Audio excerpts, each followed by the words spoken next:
یہ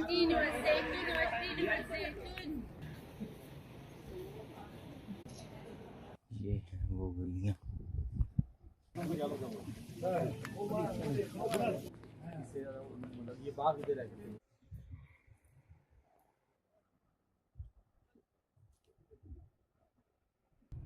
السلام علیکم دوستو، آج ہم جانے لگے ہیں طائف کے سفر پر۔ طائف مکہ سے تقریباً 90 کلومیٹر کے فاصلے پر واقع ہے اور اس پر ہم نے ٹیکسی پر جانے کا فیصلہ کیا۔ ٹیکسیوں والوں نے کسی بندے نے ہم سے فی بندہ 100 ریال کا مطالبہ کیا، کسی نے اس سے تھوڑے سے کم۔ اس گاڑی والے نے ہم سے 400 ریال لیا آنے جانے کا۔ ہم نے سفر تقریباً 8 بجے سٹارٹ کیا تھا۔ رستے کے اندر ام القریٰ یونیورسٹی اور مینا گزرتا ہے۔ آگے چیک پوسٹ آئی اور اس بھائی نے بتایا کہ ہم نے وہ اوپر پہاڑی کے اوپر جانا ہے، جہاں پر یہ موسم جیسے جیسے اوپر جا رہے تھے موسم ٹھنڈے سے ٹھنڈا ہوتا جا رہا تھا۔ طائف ایک ٹھنڈا شہر ہے اور بہت ہی خوبصورت شہر ہے۔ اسے مکہ کا گارڈن آف مکہ بھی کہا جاتا ہے۔ یہ کوئی اور چیز نہیں تھی بلکہ یہ ٹاور تھے جو بڑے اچھے انداز میں بنائے گئے ہیں۔ سب سے پہلے ہم حضرت عبداللہ بن عباس رضی اللہ عنہ کی جو مسجد ہے اس کی طرف ہمیں لے کر جایا گیا۔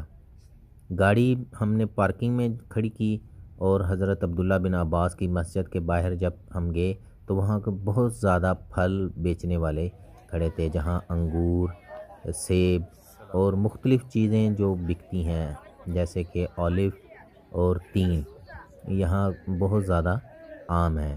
مسجد کافی بڑی بنی ہوئی ہے اور اس کے ساتھ یہ لیفٹ سائڈ کے اوپر حضرت عبداللہ بن عباس جو نبی کریم صلی اللہ علیہ وسلم اور حضرت علی کرم اللہ وجہ الکریم کے کزن ہیں، اور یعنی کہ حضرت عباس کے بیٹے تھے۔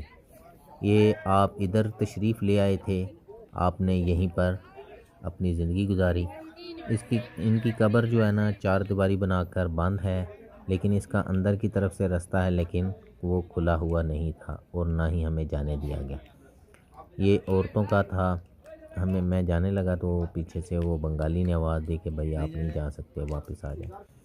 تو ہم مسجد کی طرف چلے گئے۔ مسجد میں ہم نے نوافل ادا کرنے کے لیے، مسجد کافی خوبصورت بنی ہوئی ہے اور کافی اچھی بنی ہوئی ہے۔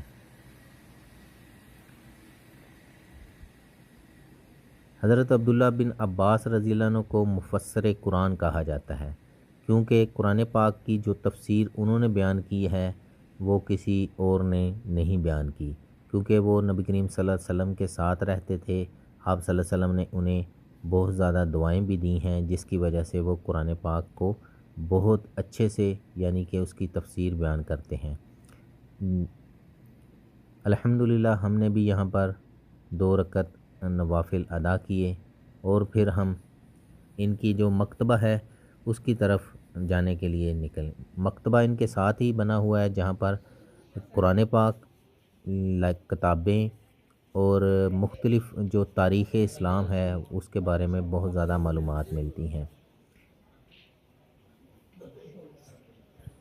یہاں پر بہت زیادہ لوگ آئے ہوئے تھے، خاص طور پر جو دوسرے ممالک کے ہوتے ہیں وہ ان جگہوں کا ضرور وزٹ کرتے ہیں۔ یہ وہ مساجد ہیں جہاں پر ہمارے نبی صلی اللہ علیہ وسلم نے نمازیں پڑھیں، اور یہ وہ جگہ ہیں جہاں پر ہمارے نبی صلی اللہ علیہ وسلم نے غزوات میں حصہ لیا۔ اسی طرح ہمارے نبی صلی اللہ علیہ وسلم کا جو ہجرت کا راستہ تھا یہ اس کی تھی کہ ہمارے نبی صلی اللہ علیہ وسلم نے کیسے ہجرت کی اور کس کس راستے سے گزرے۔ یہاں کی جو سب سے بڑی بات تھی وہ قرآن پاک کے وہ نسخے تھے جو پتھروں پر لکھے ہوئے تھے، جسے دیکھنے کے لیے ہم نے بھی کافی سفر کیا، اور یہ آپ کو بھی ضرور آنا چاہیے۔ اور دیکھ کر پتہ چلتا ہے کہ جو ہمارے پاس آج کتابی شکل میں قرآن پاک ہے، صحابہ کرام رضوان اللہ اجمعین کو وہ پتھروں پر لکھنا پڑتا تھا۔ کسی صحابی کے پاس ایک آیت تھی، کسی کے پاس ایک سورت تھی، پتھروں پر، پتوں پر اور چمڑے کے وہ جو بنے ہوتے ہیں اس کے اوپر بھی اس طرح سے آیات لکھی ہوئی تھیں، اور کئی میں نے دیکھی ہیں کہ ان کے اوپر جو ہمارے ہاں یہ زبر زیر لگی ہوتی ہے وہ نہیں تھی۔ یہ وہ قرآن پاک ہے جو حضرت عبداللہ بن عباس رضی اللہ عنہ نے اس کی تفسیر بیان کی، اور یہ مختلف نسخے ہیں جو تاریخ اسلام میں کے بارے میں ہمیں جاننے کو ملتا ہے۔ یہ اتنے بڑے بڑے پتھر دیکھ کر پتہ چلتا ہے کہ صحابہ کرام رضوان اللہ اجمعین نے کیسے ہم تک دین پہنچایا۔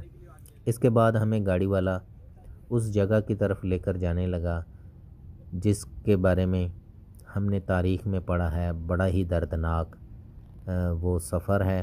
ہمارے نبی صلی اللہ علیہ وسلم نے فرمایا کہ مجھے احد کے دن سے بھی زیادہ جو تکلیف پہنچی وہ طائف کے دن تھی، یعنی کہ یہ اتنا کربناک دن تھا، اتنا تکلیف دہ دن تھا جو ہمارے نبی صلی اللہ علیہ وسلم کی زندگی میں گزرا، کیونکہ آپ صلی اللہ علیہ وسلم مکہ سے نکلے اور طائف کے مختلف قبائل کو دعوت دیتے دیتے یہاں پر پہنچ گئے۔ بنو کثیف کے اندر آپ آئے، 3 بندے تھے جو سردار تھے اس بستی کے، یا عبدلیل، ایک تھا مسعود، اور ایک تھا حبیب۔ تینوں کو آپ صلی اللہ علیہ وسلم نے دعوت دی، لیکن انہوں نے آپ صلی اللہ علیہ وسلم کی دعوت کو بھی ٹھکرایا، بلکہ آپ صلی اللہ علیہ وسلم کی تکذیب کی، اور نوجوان لگا دیے جنہوں نے آپ صلی اللہ علیہ وسلم کو پتھر مارے۔ ہمارے نبی صلی اللہ علیہ وسلم اس جگہ پر آ کر بیٹھ گئے۔ آپ صلی اللہ علیہ وسلم کے صحابی تھے حضرت زید بن حارثہ، وہ آپ صلی اللہ علیہ وسلم کی دفاع کے لیے بھی آتے رہے، لیکن وہ ظالم اتنے تھے کہ انہوں نے آپ صلی اللہ علیہ وسلم کو بہت زیادہ تکلیف پہنچائی۔ یہ جگہ آج کل بند تھی، تو یہ ٹیکسی والے نے ہمیں اوپر والی سائڈ سے، یعنی کہ پیچھے ایک گلی میں گاڑی کھڑی کی، اور وہ اوپر والی پہاڑی کے اوپر سے ہمیں لے کر آیا۔ یہ وہ پہاڑی ہے جس کے بارے میں کہا جاتا ہے کہ وہ یہاں پر وہ کھڑے تھے اور انہوں نے آپ صلی اللہ علیہ وسلم کو پتھر مارنے شروع کیے۔ تو یہاں پر جو چھوٹی چھوٹی یہ بلڈنگ بنی نظر آ رہی ہیں یا کمرے وغیرہ بنے ہوئے ہیں، وہ ٹوٹ پھوٹ کا شکار ہیں۔ یہ وہ وادی تھی، یعنی کہ وہ رستہ تھا جہاں سے ہمارے نبی صلی اللہ علیہ وسلم، وہ بنو کثیف کا وہ پیچھے قبیلہ تھا، اس طرف سے وہ لڑکے آپ صلی اللہ علیہ وسلم کو تکلیف پہنچاتے یہاں تک لے کر آئے۔ یہ سامنے وہ پہاڑ ہے اور یہ پیچھے پہاڑ ہے، جس کے بارے میں کہا جاتا ہے کہ آپ صلی اللہ علیہ وسلم کو جب آپ صلی اللہ علیہ وسلم نے دعا کی تو فرشتے جو تھے جبریل امین، وہ پہاڑوں کے جو فرشتے ہیں ان کو لے کر آئے، اور انہوں نے آپ صلی اللہ علیہ وسلم کو کہا کہ اللہ تعالیٰ نے ہمیں بھیجا ہے اور اللہ نے آپ کی دعا سن لی ہے، اگر آپ حکم دیں تو ہم ان لوگوں کو، ان ظالموں کو ان دونوں پہاڑوں کے درمیان پیس دیں۔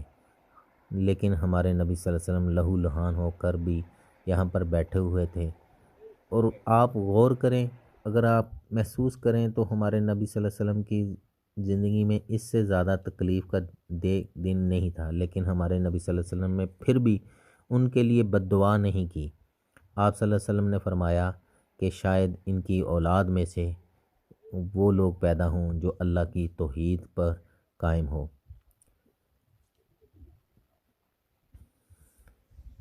ان 2 پہاڑوں کے بارے میں کہا جاتا ہے کہ شاید وہ جگہ ہے جن کے بارے میں فرشتوں نے کہا تھا کہ ہم ان کو مسل دیں، چٹنی بنا دیں گے آپ اگر حکم دیں۔ یہ جگہ کو اس لیے بند کر دیا گیا ہے کہ لوگ جو ہیں الٹی پلٹی حرکتیں کرتے ہیں، جس کی وجہ سے جن لوگوں نے ان جگہوں کو زیارت کرنی ہوتی ہے یا ان کا کوئی ایسا عمل نہیں ہوتا جس کی وجہ سے دوسروں کو بھی فیس کرنا پڑتا ہے۔ یہ دیکھ لیں، یہ تھور کے درخت ہیں، پودے ہیں، ان کے اوپر بھی یہ پاکستانی اور انڈین، ہندی اور اردو انگلش نام جو ہیں لکھے ہوئے تھے۔ پتہ نہیں، مجھے نہیں سمجھ آتی ان لوگوں کا کیا عقیدہ ہے کہ کیوں ان چیزوں کے اوپر نام لکھتے ہیں۔ مسجد نبوی میں نے دیکھا وہ ڈیوائیڈر کے اوپر نام لکھتے ہیں، وہ غار حرا کی اگر آپ ویڈیو دیکھیں اس میں آپ دیکھیں گے وہ پتھروں کے اوپر نام لکھے ہوئے تھے، اور یہ طائف کے اندر میں نے تھور کے پودوں کے اوپر بھی جو جہنمیوں کی خوراک ہے۔ تھور کے بارے میں کہا جاتا ہے کہ یہ جہنمیوں کی خوراک ہے، اس کے اوپر بھی لوگوں نے اپنے نام لکھے ہوئے ہیں، پتہ نہیں کیا ان لوگوں کو ملتا ہے۔ پھر ہمیں گاڑی والا جو ہے نا، یہ ساتھ ہی اس کے جو ہے نا وہ باغ ہے جس پر ہمارے نبی صلی اللہ علیہ وسلم کو حضرت زید بن حارثہ لے کر آئے، اور آپ صلی اللہ علیہ وسلم اس طرح سے ان گلیوں میں چلتے چلتے، گلیاں تو نہیں ہوں گی اس ٹائم، وہ باغ تھے، یا آپ اس ٹائم کا وہ گھر ہوں گے، اس طرح سے ابھی بھی یہ کچی گلیاں بنی ہوئی ہیں۔ ہم چلتے چلتے مسجد ہمیں نظر آئی، اس مسجد کو مسجد عداس کہا جاتا ہے۔ ادھر آج بھی باغ ہیں یہ، جس کے اندر کہا جاتا ہے کہ یہ وہ ربیعہ کا جو بیٹا تھا عتبہ اور شیبہ، اس کے باغ میں آپ صلی اللہ علیہ وسلم اس طرح سے آ کے ایک انگوروں کی جو درخت تھا یا بیل تھی، اس کے نیچے آ کر بیٹھے، تو جو شیبہ ہے اس نے اپنے غلام عداس کو بھیجا کہ آپ صلی اللہ علیہ وسلم کو کچھ انگور دیں۔ آپ صلی اللہ علیہ وسلم نے اس سے انگور لے کر جب کھانے لگے تو آپ صلی اللہ علیہ وسلم نے کھانے سے پہلے پڑھا بسم اللہ الرحمن الرحیم۔ وہ عداس نے کہا کہ یہ لوگ تو اس طرح نہیں پڑھتے، آپ کون ہیں؟ آپ صلی اللہ علیہ وسلم نے فرمایا کہ آپ مجھے بتاؤ کہ آپ کون ہیں اور کیا کرتے ہیں، یعنی کہ آپ کہاں سے ہیں؟ تو عداس نے بتایا کہ میں تو جو ہے نا عیسائی ہوں، اور میں فلاں علاقے سے ہوں۔ آپ صلی اللہ علیہ وسلم نے فرمایا اچھا تم میرے بھائی یونس علیہ السلام یعنی یونس متی کی امت سے ہو؟ تو انہوں نے کہا کہ یہ آپ کو کیسے پتہ ہے، کیونکہ اس کے بارے میں تو کوئی نہیں جانتا۔ آپ صلی اللہ علیہ وسلم نے فرمایا یونس متی جو ہے نا وہ اللہ کے نبی تھے، میں بھی اللہ کا نبی ہوں۔ تو آپ صلی اللہ علیہ وسلم نے عداس کو دعوت دی، تو عداس نے بھی کلمہ پڑھ لیا۔ یہ وہ پہاڑیاں جو ان کے پیچھے ہیں، تو ادھر سے اگر آپ غور کریں تو اس کو آگ لگی ہوئی ہے، شاید کسی دور میں لگ گئی ہوگی، تو یہ آثار باقی ہیں جو پرانی بلڈنگ تھیں، اس کو کسی ٹائم میں آگ لگ گئی ہوگی۔ ان گلیوں میں گھومتے ہوئے دیکھتے ہوئے بندے کی نا حالت عجیب ہوتی ہے جو بیان نہیں کی جا سکتی۔ یہ وہ مسجد آ گئی، مسجد عداس۔ آپ صلی اللہ علیہ وسلم نے پھر عداس کے ساتھ اس مسجد کے اندر نماز ادا کی تھی۔ تو اس کے ادھر ہوا بہت زبردست قسم کی چل رہی تھی، بہت سکون تھا۔ یہ سامنے جو درخت بنا ہوا ہے اس کے نیچے ہم جب بیٹھے تو اتنا زیادہ سکون تھا کہ جو ناقابل بیان ہے، میں بیان نہیں کر سکتا کہ اتنا سکون ہے اس درخت کے نیچے ہمیں بیٹھ کر ملا۔ اس کے اوپر لکھا ہوا ہے کہ عداس جو ہے ایک نصرانی تھا، اس نے آپ صلی اللہ علیہ وسلم کو انگور پیش کیے، پھر آپ صلی اللہ علیہ وسلم نے اس کو اسلام کی دعوت دی اور اس نے اسلام قبول کیا، پھر آپ صلی اللہ علیہ وسلم نے اس کے ساتھ نماز ادا کی۔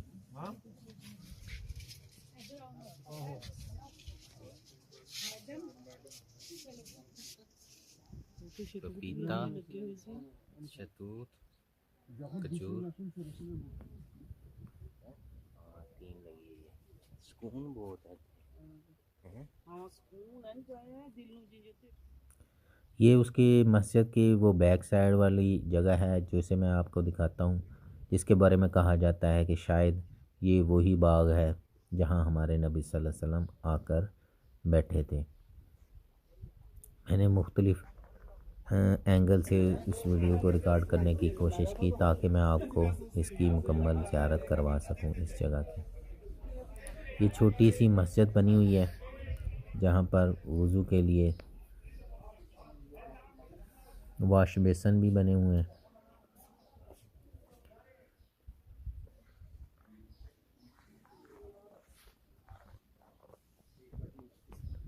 ہم نے بھی الحمدللہ مسجد کے اندر نوافل ادا کیے اور دعائیں کی۔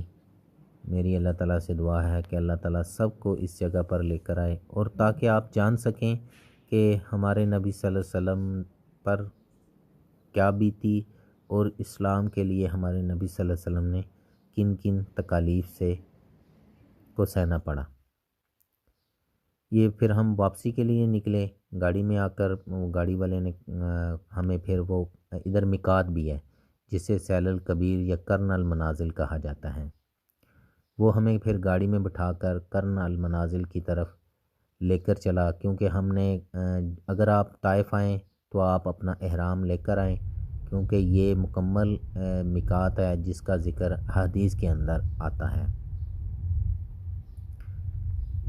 یہ جو سامنے پلانٹ نظر آ رہے ہیں یہ وہ فلٹریشن پلانٹ ہیں، یہاں سے ہی مکہ کے لیے جو پانی جاتا ہے صاف ہو کر ادھر سے ہی جاتا ہے۔ سیل الکبیر یہاں سے تھوڑے سے ہی فاصلے پر واقع ہے، یہ سامنے وہ اس کی میقات کی جگہ ہے، اور ہم نے ادھر سے اپنا احرام باندھنا، ہم نے اپنا احرام نکالا، اور سب نے پھر ادھر واش روم وغیرہ بھی بنے ہوتے ہیں، نہانے کا انتظام بھی ہوتا ہے، وضو خانے بھی اندر مسجد بھی بنی ہوئی ہے۔ گاڑی والے نے بس تھوڑا سا ٹائم دیا، اس نے کہا بھائی جلدی جلدی اپنے احرام باندھیں۔ ہم نے اندر مسجد میں جا کر طواف کے لیے جو ہے عمرے کے لیے اپنا احرام باندھ کر واپس آ گئے، اور گاڑی واپسی کے لیے نکل پڑی۔ راستے کے اندر کافی یہ تفتیشیں وغیرہ ان کو پتہ نہیں کہتے ہیں وہ آتی ہیں، تو طائف جو ہے نا اونچائی سے جب جا رہے تھے تو مختلف وادیاں ہیں۔ ہمارے نبی صلی اللہ علیہ وسلم جب طائف والوں نے آپ صلی اللہ علیہ وسلم کو تکلیف دی تو وہ آپ اس سے بڑے غمگین تھے، لیکن جب عداس نے کلمہ پڑھا تو آپ کو کچھ مطلب ملا، سکون ملا، تو واپسی پہ آپ صلی اللہ علیہ وسلم وادی نخلہ میں آ کر آپ نے قیام کیا۔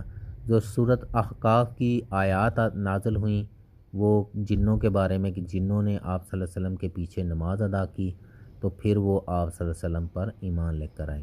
یہ آپ صلی اللہ علیہ وسلم کے لیے اللہ تعالیٰ کی طرف سے ایک اور مدد تھی، اور آپ صلی اللہ علیہ وسلم کو یہ پیغام تھا کہ آپ مت گھبرائیں، اگر آپ یہ دنیا والے آپ کا انسان جو ہیں آپ پر ایمان نہیں لا رہے تو کیا ہوا، اللہ تعالیٰ نے جنوں کی جماعت کو آپ صلی اللہ علیہ وسلم کی جو دعوت ہے پہنچائی، جنہوں نے پھر جا کر کہا کہ یہ موسیٰ علیہ السلام کے بعد ہم نے کسی ایسے پیغمبر کی بات سنی ہے جو ہمارے دل کو لگی ہے، ہمیں اسلام قبول کرنا چاہیے۔ واپسی کا سفر بڑی تیزی سے طے ہوا، گاڑی والے نے بڑی تیزی سے ہمیں یہاں تک پہنچایا۔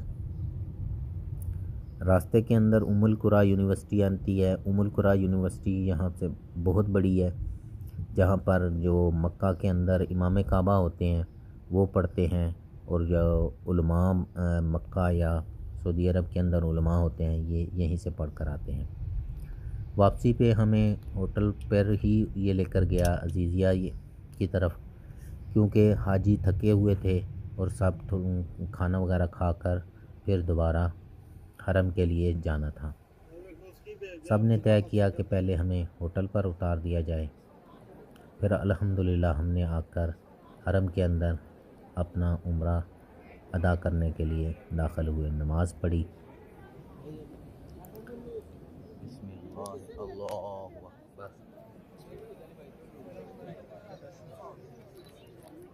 میری اللہ تعالیٰ سے دعا ہے اللہ تعالیٰ یہ منظر آپ کو بھی دکھائے، اللہ تعالیٰ آپ کو بھی حج بیت اللہ کی سعادت نصیب فرمائے، آمین یا رب العالمین۔